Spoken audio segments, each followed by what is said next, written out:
The night sky over Beijing burned orange when the raid began. The city was silent, but every camera, every drone, every restless fan watching live from across the world knew something unimaginable was about to unfold.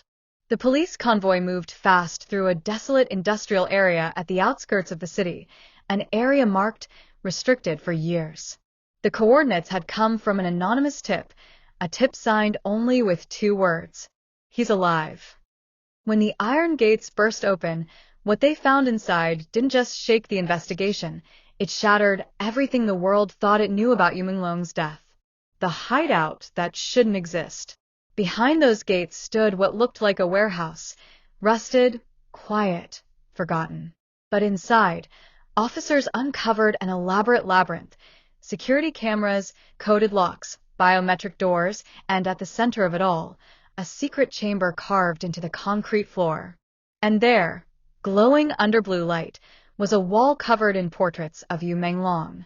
Hundreds of them, different ages, different outfits, public photos, private photos, even ones never released online. But the real shock came when they switched on the monitors lining the wall. They weren't playing movies, they were looping surveillance videos. Videos showing Yumenglong's final week alive. Every movement, every visit, every breath. The man running this operation? None other than Xinchi, the producer who is believed to be Yumenglong's closest ally and one of the key figures behind his final film. But when interrogators stormed the underground control room, Xinchi didn't resist. He simply turned to them with a faint, eerie smile and said, "You're too late. I was never the boss." The fake boss theory. At first, investigators thought Xinchi's words were a desperate lie. But what they uncovered in the next 24 hours proved something far more sinister. Xinchi wasn't just a film producer. He was a decoy. The real authority behind the operation was hidden in coded contracts and offshore transfers. Dozens of shell companies pointed to a man known only by the codename Shipeng. And here's where things twisted even further. Shipeng wasn't a new player. His name had already appeared years ago in connection to the 3 clans, the same secret network exposed after Yumenglong's manager's interrogation leaked. The documents showed Shipeng had funded multiple, off-the-books projects using entertainment companies as covers. The money trail connected directly to Xinchi's production house. But why fake a boss? Why risk everything? Sources close to the case said Xinchi's job was to act as a public mask. His role was simple: take orders, execute them, and take the fall when things went wrong. And that's exactly what happened. Xinchi's chilling confession. During his first night in custody, Xinchi requested only one thing: a projector. When questioned why, he replied, "He deserves to be seen, even by the ones who killed him." Authorities allowed it. Inside the dim interrogation room, Xinchi turned on a small device and projected a grainy video onto the wall. It was dated just hours before Yumenglong's disappearance. The footage showed Menglong sitting in a car, rain streaking down the windows, his expression calm but cold. He was speaking to someone off camera. "You're doing this because you're afraid," he said softly. "But fear doesn't keep you safe. It just makes you cruel." Then a man's voice replied, unmistakably Xinchi's, "You shouldn't have gone against Shipeng." The room went still. Even the officers watching froze. Xinchi's own voice, recorded, confessing his role in the betrayal. But what he said next was even worse. He wasn't supposed to die that night, Xinchi whispered to investigators. He was supposed to vanish. They wanted him gone, but not gone forever. The resurrection program. Hidden deep within the warehouse files, police uncovered a folder labeled R Protocol. When decrypted, the documents revealed what appeared to be a disturbing industry project, a secret program designed to digitally replicate artists after their deaths using pre-recorded footage, AI voice mapping, and deep performance tracking. Yumenglong's entire career, every film, interview, rehearsal, had been uploaded into that system. The files included something horrifying: a 3D reconstruction of Yumenglong's face blinking in real time, powered by lines of code. The goal, apparently, was to continue his career without him. Xinchi claimed he didn't know the full plan. Shipeng just said it was the future of cinema, he muttered. He said Menglong would become immortal. I didn't realize he meant by death. The shadow named Shipeng. Who exactly is Shipeng? That question has haunted investigators for months.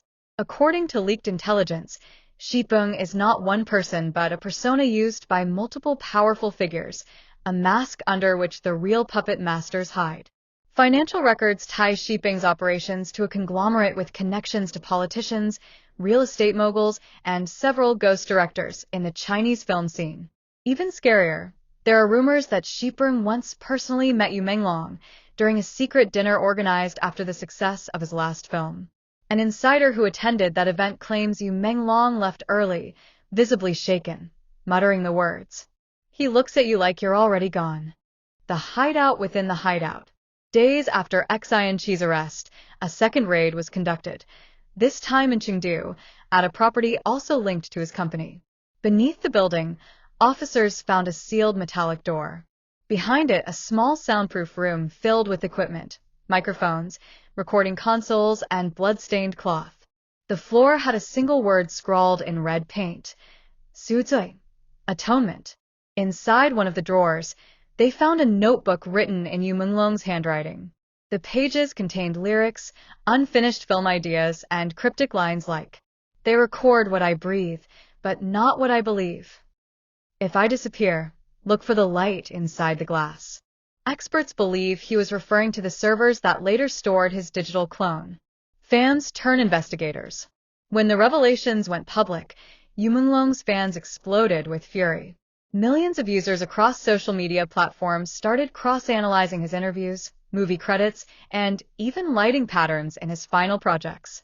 They discovered something bone-chilling.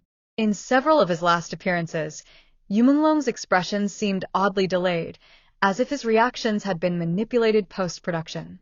Was he already under digital experimentation before his death? The fan group Light for Menglong compiled a 50-page document showing frame-by-frame comparisons. Their conclusion was horrifying. Some scenes from his final movie might not have been filmed by him at all. Xianqi's breakdown. On the fifth night in custody, Xianqi suffered a mental collapse. He began screaming uncontrollably, demanding that they turn off the lights. "He's watching through the lights," he cried. "He's not gone. He's in the system." Investigators noted that every time he said this, the room lights flickered. Once, the projector on his desk turned on by itself, displaying a frozen image of Menglong smiling directly at the camera. The officers who witnessed this refused to stay in that room again. Shipeng's name appears again. Just when it seemed the trail had gone cold, a new leak hit international news. A former member of the secretive Three Clans gave an anonymous testimony claiming that Shipeng wasn't just tied to entertainment. He was part of a deeper political structure controlling the creative industry. He described a chain of power where sacrifice and success were ritualized, where promising stars were used as pawns to maintain influence and money. Yumenglong, the insider claimed, had discovered the truth too early.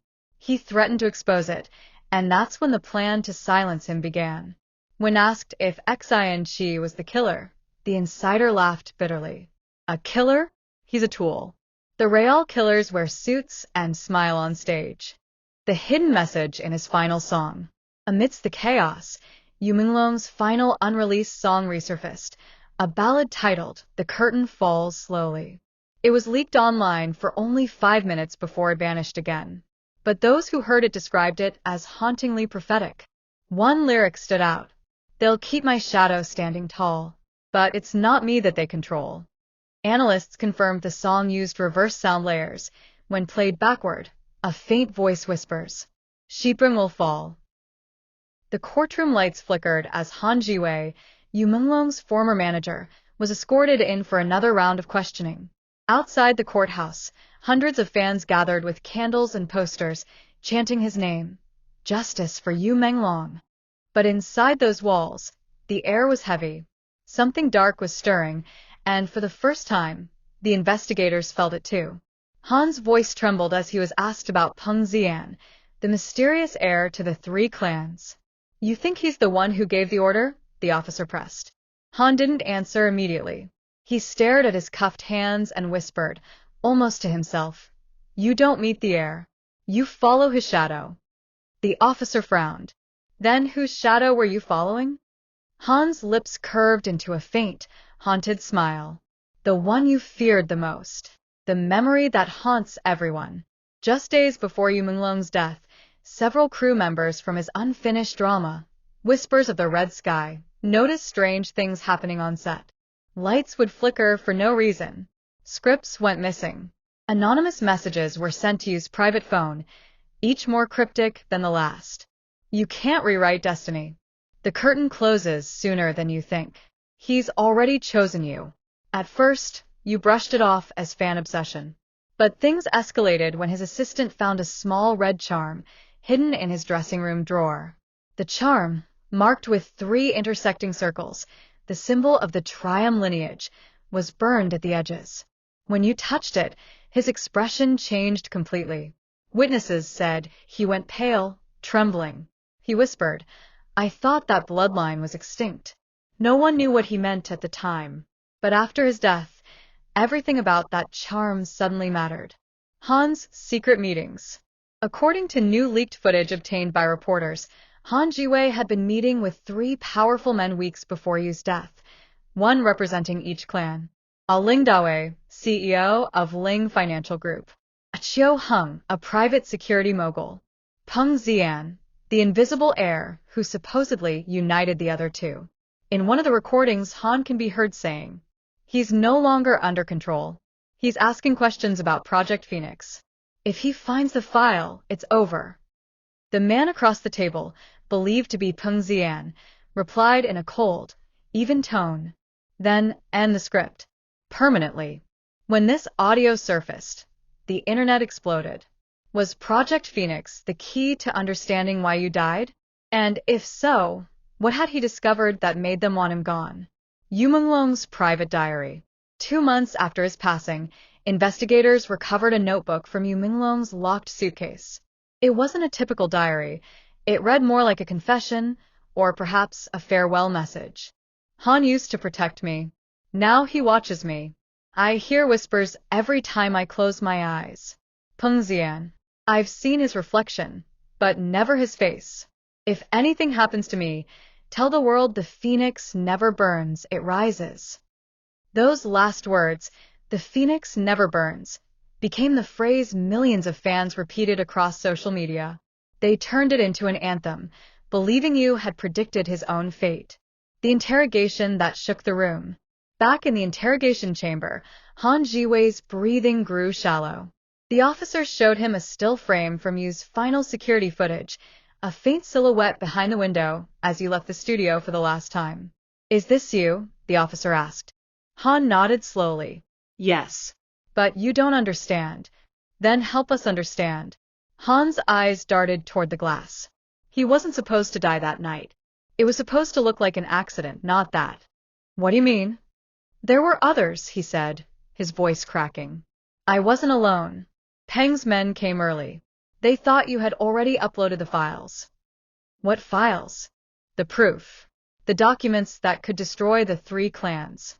He hid them somewhere we couldn't reach." The lead investigator leaned forward. "And where was that?" Han took a deep breath. Inside himself. The room fell silent. "What do you mean inside?" Han's next words froze everyone in place. He swallowed a microchip, a USB capsule. Everything we tried to hide was inside him. The discovery that changed everything. Authorities ordered Yu's body to be re-examined. Forensic reports confirmed it. A small metallic capsule was found lodged near his rib cage. Inside were documents linking the 3 clans to money laundering, blackmail, and even political manipulation at the highest levels. The files revealed coded transactions involving media companies, suggesting that entire careers, actors, directors, journalists, were controlled by these families. Yumenglong had stumbled onto the truth while negotiating a new contract. He wasn't meant to see those documents. But he did. And it cost him everything. Peng Xian, the invisible boss. Despite multiple warrants, Peng Xian remains untraceable. No legal name, no government records, no public photos. It's as though he doesn't exist, yet his influence continues to ripple. A journalist who tried to track him down mysteriously disappeared. A government insider who leaked information about the heir was found unconscious in his car with no signs of struggle. Still, the truth finds its cracks. Anonymous posts on underground forums claim Peng Xian has fled China, now residing in Switzerland under a false identity. But others believe he never left, that he's still here, watching from the shadows, waiting for the chaos to cool. The reawakening of the Phoenix. Just when everyone thought the investigation was closing, something happened that reignited the fire. A new video surfaced online titled, "The Phoenix Reborn." It wasn't fan-made. It came from Yumenglong's verified account, reactivated mysteriously after being deleted by his agency months ago. The video was brief, only 11 seconds. It showed a candle flickering in darkness, followed by Yu's voice whispering, "You can kill the actor, not the truth." Within minutes, the clip hit over 100 million views. Fans flooded the internet with theories. Had Menglong pre-scheduled the post before his death? Or was someone else using his voice to send a message? Theories range from his loyal assistant secretly avenging him to the possibility that a member of the clans had turned against their own. The unspoken fear. In Beijing's entertainment circle, silence has become the new law. Actors who once spoke freely about you now avoid mentioning his name. Studio executives cancel interviews at the last minute. Even variety shows quietly cut out old clips of his performances. But the public won't let him fade. Every October, fans gather outside the studio where he filmed his last project. They light candles in a phoenix pattern and play his songs on loop, a haunting reminder that the truth remains buried. The legend continues. What no one expected, however, was the newest revelation from an anonymous police insider. A hidden recording from the night of Han Jiwei's death has surfaced. In it, just seconds before the cameras cut out, Han's voice can be faintly heard saying, "He's not done yet. The heir, he's one of you." The question that chills everyone now is, who inside the investigation is protecting the heir of the three clans? And if Menglong truly foresaw this, if he knew his own death would expose something monumental, then maybe his revenge didn't end with the truth being revealed. Maybe it's still unfolding. Because every time the world tries to silence his story, something else leaks, something else burns, and the phoenix, his symbol, rises again. And perhaps the real fear now isn't just who killed Menglong, it's what he left behind.